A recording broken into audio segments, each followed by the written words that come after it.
کبھی کیفیت یہ ہوتی ہے کہ آپ کو کچھ نتائج دیکھنا ہوتے ہیں، آپ کو حکمت عملی اسٹریٹجی اپنانا ہوتی ہے۔ سیرت سے اگر میں مثال لاؤں تو وہ وقت جب صلح حدیبیہ ہوا، یا وہ وقت جب ابو بصیر کا معاملہ تھا، وہ سارا کچھ لکھا جا رہا تھا، مسلمان مظلوم بھی تھے، کچھ ٹھہراؤ رہا نفس ان کی موجودگی کے باوجود۔ آپ کیا سمجھتے ہیں کہ اس طرح کی کیفیتیں جو ہیں وہ بھی تو آ جاتی ہیں؟ دیکھیں،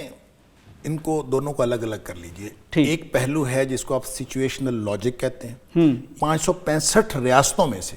564 کا فیصلہ جس بنیاد پر ہوا، یہ جو ایک ریاست ہے کشمیر، اس کا فیصلہ اس کی بنیاد پر نہیں ہوا، تو یہ ہماری ایک اخلاقی برتری ہے یعنی اس مسئلے کے اوپر پوری عالمی ضمیر کے سامنے۔ لہٰذا ایک طرف آپ دیکھیں، جو جس طرف آپ اشارہ کر رہے ہیں، سفارتی معاملات، پوری دنیا کا قانون، انٹرنیشنل لا، UN کا قانون، عالمی ادارے جتنے بھی ہیں، ہم اس دنیا میں سب سے کٹ کر الگ ہو کے جزیرے میں نہیں رہ سکتے، ہم جزیرے میں نہیں رہ سکتے۔ دیکھیں، اس کے اعتبار سے جب آپ عالمی ضمیر کے اوپر، میں یہ سمجھتا ہوں یہ بوجھ ہے یہ مسئلہ 21ویں صدی تک،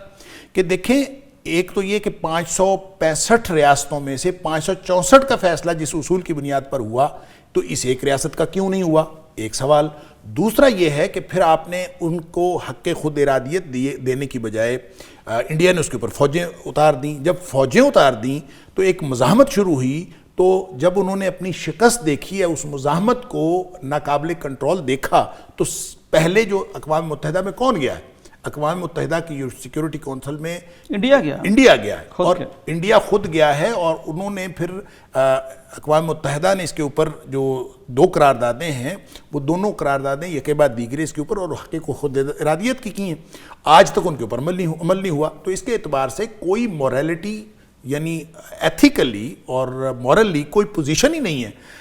اس لیے جب آپ سفارتی بات کرتے ہیں نا، ابو بصیر کے واقعات کی یا معاہدہ حدیبیہ کی بات کی، تو ہم اس وقت پوری دنیا کے سامنے اگر پاکستان بالکل سینہ تان کے بات کرے، تو مورلی پاکستان کسی بھی کمزور پوزیشن میں نہیں ہے۔ اس لیے ہم سفارتی زبان میں بات کریں، ہم UN کے قانون کے مطابق بات کریں، ہم ان کی قراردادوں کے مطابق بات کریں، ہم انٹرنیشنل لا کی بات کریں، ہم بر صغیر کی تقسیم کے وقت کے فارمولے کی بات کریں، تو آپ کون سا پہلو ہے جس میں آپ کا موقف کمزور ہے؟ لہٰذا یہ جو پہلو ہے نا، آپ اس کو الگ رکھیں، اس میں بھی اللہ کے فضل سے آپ کی کوئی کمزوری نہیں ہے۔ پھر دوسرا پہلو ہے جو آپ ایمان کی بنیاد پر بات کرتے ہیں، جو ہم قرآن کی خارجہ پالیسی کی بات کرتے ہیں، تو قرآن کی خارجہ پالیسی تو یہ ہے کہ جب کسی قریبی بستی کے اوپر ظلم کی انتہا ہو جائے، تو مسلمانوں کا فرض ہے کہ وہ اس کے اوپر جو ہے وہ یلغار کر دیں، اور لڑائی کے ذریعے سے، طاقت کے ذریعے سے ان ظالموں کو وہاں سے ہٹا دیں۔ لیکن دیکھیں، یہ جو کسی بھی لڑائی کو انیشیٹ کرنا، یہ کسی نہ فرد کا کام ہے، نہ کسی گروپ کا کام ہے، یہ کام ہے اسلامی ریاست کا۔ ریاست اس کو انیشیٹ کرتی ہے کہ نہیں کرتی؟ دیکھیں، ہر ایک کا کام، وہ کہتے ہیں عربی میں کہتے ہیں لکل فن الرجال، ہر آدمی ہر کام کا نہیں ہوتا۔ دیکھیں، میں ایجوکیشنسٹ ہوں، مجھے ایجوکیشن کے بارے میں بہت ساری چیزیں، اور میرے اپنے دائرہ اختیار میں بہت ساری چیزیں کرنے کی ہیں، بہت ساری چیزیں کہنے، جس کو آپ بہتر سمجھ بھی سکتے ہیں، بہتر کر بھی سکتے ہیں۔ لہٰذا قرآن نے بھی یہ اصول دیا ہے کہ جو معاملہ جس کا ہے اسی کے تو الا اول الامر، تو جو اول الامر ہیں، جو ہر چیز کے ماہر ہیں، ان کو آپ یہ پالیسی بنانا ان کے اوپر چھوڑیے۔ میں تو یہ کہا کرتا ہوں کہ اگر وہ نہیں بھی کرتے، تو جیسے میں نے بریک سے پہلے بھی کہا کہ اللہ کو جواب دینے کے لیے تیار رکھیں کہ وہ کیا جواب انہوں نے دینا ہے، کیونکہ ان کی مجبوریاں، ان کی لیمیٹیشنز ہمیں نہیں پتہ، لیکن کام ان کا ہے، ہمارا کام نہیں ہے۔ لیکن پالیسی قرآن کی یہ ہے، ہم جب پالیسی کے طور پر کہتے ہیں، تو کشمیریوں نے تو اس پالیسی کو اپنایا ہوا ہے۔ ان کے پاس سوائے مزاحمت کے، وہ مزاحمت مسلح شکل اختیار کر جاتی ہے، وہ مزاحمت وہ اپنے صرف اینٹیں روڈوں سے اور چھوٹے چھوٹے کنکروں سے کر رہے ہیں، یا اپنی جانوں کی بازی لگا کر رہے ہیں، اپنی جو ہے وہ مائیں جو ہیں وہ شہید کروا رہے ہیں، اپنے بیٹے شہید کروا رہے ہیں۔ کیا وہاں پہ جہاں 1.5 لاکھ قربانی ہے جو دینی انہوں نے، 1.5 لاکھ کشمیری جہاں پہ شہید ہو چکے ہیں، تو انہوں نے تو اپنی قربانیوں کی انتہا کر دی ہے۔ قرآن کہتا ہے کہ جو بھی نکلا من یقاتل فی سبیل اللہ،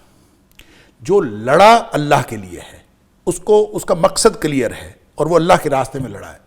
پھر وہ چاہے فیقتل او یغلب، چاہے وہ قتل کر دیا جائے، چاہے وہ غالب آ جائے، دونوں صورتوں میں سوف نؤتیہ اجرا عظیما، سبحان ہم اللہ، دونوں وہ کامیاب ہے، وہ کامیاب ہے، وہ ہم اس کو کامیاب اجر دے دیں گے۔ لہٰذا اب کشمیری کامیاب ہوتے ہیں یا کشمیری جو ہیں وہ شہید ہو جاتے ہیں، دونوں صورتوں میں وہ تو اجر پا گئے۔ رہ گئی باقی دنیا، تو دیکھیں سفارتی حوالے سے ہمارا کیس کمزور نہیں ہے، ہم قوانین، ہم انٹرنیشنل قانون کی بات کریں تو ہمارا کیس کمزور نہیں ہے، ہم قرآن کی بات کریں تو ہمارا کیس کمزور نہیں ہے۔ اس لیے میرا خیال یہ ہے کہ کشمیریوں کی جد و جہد کو کسی صورت بھی آپ یہ انڈرمائن نہیں کر سکتے، کسی صورت آپ ان کو کسی مورل گراؤنڈ کے اوپر، کسی ایتھیکل گراؤنڈ کے اوپر، کسی سفارتی سطح کے اوپر، کسی قانون کے مطابق آپ یہ نہیں کہہ سکتے کہ وہ اپنی آزادی کی تحریک اور یہ جاری نہ رکھیں، یہ مزاحمت کی تحریک جاری نہ رکھیں۔ اور میں یہ سمجھتا ہوں حق اور سچ کے اوپر، اور دنیا میں اگر کوئی سفارتی سچ ہو سکتا ہے، دنیا کے اس وقت کے موجودہ قانون کے مطابق اگر کوئی سچ ہو سکتا ہے، آپ دیکھیں آپ کے پاس ایک ادارہ یو این نے قرارداد پاس کی ہوئی ہے، آپ اس کے اوپر عمل درآمد نہیں کر رہے، تو عالمی ضمیر کیوں نہیں جاگتا؟ کیوں سوئے ہوئے ہیں سارے جو پوری دنیا میں انسانی حقوق کے علمبردار ہیں؟ ان کو کشمیر نظر ہی نہیں آتا، ان کو فلسطین نظر ہی نہیں آتا۔ لہٰذا یہ جو رشتہ ہوا ایک ناسور ہے، جس کو آپ نے کہا کہ ناسور بن نہ جائے، یہ ایک زخم ہے ہمارے اوپر، اور امت مسلمہ کے رشتے ہوئے دو زخم ہیں، فلسطین بھی اور کشمیر بھی۔ ہمیں ان کو کم از کم، اگر ہم ان کے بارے میں کوئی واضح دلیرانہ پالیسی نہیں بنا سکتے کسی وجہ سے، اور کسی وجہ سے، اور ہم اگر قرآن کی دی ہوئی جو پالیسی ہے اس کو امپلیمنٹ نہیں کر سکتے، تو ہم حضرت اظہار یکجہتی بھی نہ کریں۔ ہم اظہار یکجہتی کر کے کم از کم قیامت والے دن اپنے آپ کو لا الہ الا اللہ کے رشتے کے ساتھ منسلک تو قرار دے دیں، اللہ کے ہیں اس اعتبار سے تو سرخرو ہو جائیں، وہ تو سرخرو ہے انشاءاللہ۔ ہم کم از کم پاکستانی قوم، میں یہ سمجھتا ہوں کہ یہ جو 89 سے لے کر اب تک یہ جو منایا جا رہا ہے 5 فروری کو اظہار یکجہتی کشمیر کا دن منایا جاتا ہے، تو میرے خیال میں بہرحال اس مسئلے کو پوری دنیا پر اجاگر کرنے کے لیے ایک قدم کے طور پر یہ بہرحال ایک مستحسن اقدام ہے، اور یہ کرتے رہنا چاہیے۔ ایسا نہیں ہے کہ آپ ان کو ہر میدان میں اکیلے چھوڑ کے بیٹھ جائیں کہ وہ اپنا کیس خود لڑیں، نہیں۔ ہم بطور مسلمان، بطور ایمان کے رشتے کے، بطور لا الہ الا اللہ کے رشتے کے، ہمارے اوپر بہرحال ذمہ داری عائد ہوتی ہے۔ ناظرین، ڈاکٹر صاحب کی بات کو اگر ہم سم اپ کریں، پورے جوش و خروش سے ڈاکٹر صاحب بات کرتے رہے، اور ظاہر ہے ایمان کے بلبوتے پر یہ ساری بات ہوتی ہے، قرآن کے بلبوتے پر بات ہوتی ہے۔ دیکھیے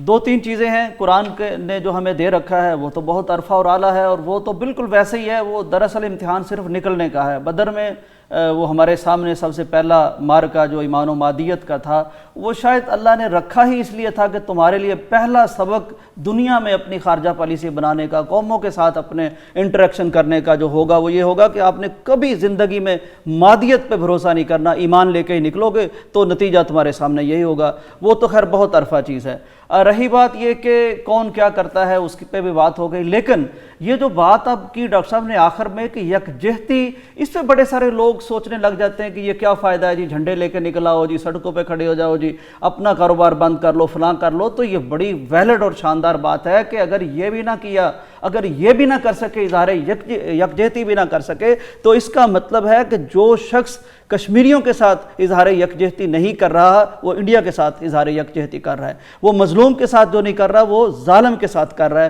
تو یہ بہت ضروری ہے اپنے ایمان کا اظہار کرنا، تو یہ ہمارا فرض ہے، یعنی سب سے کمتر ہی صحیح ہے لیکن یہ فریضہ ہے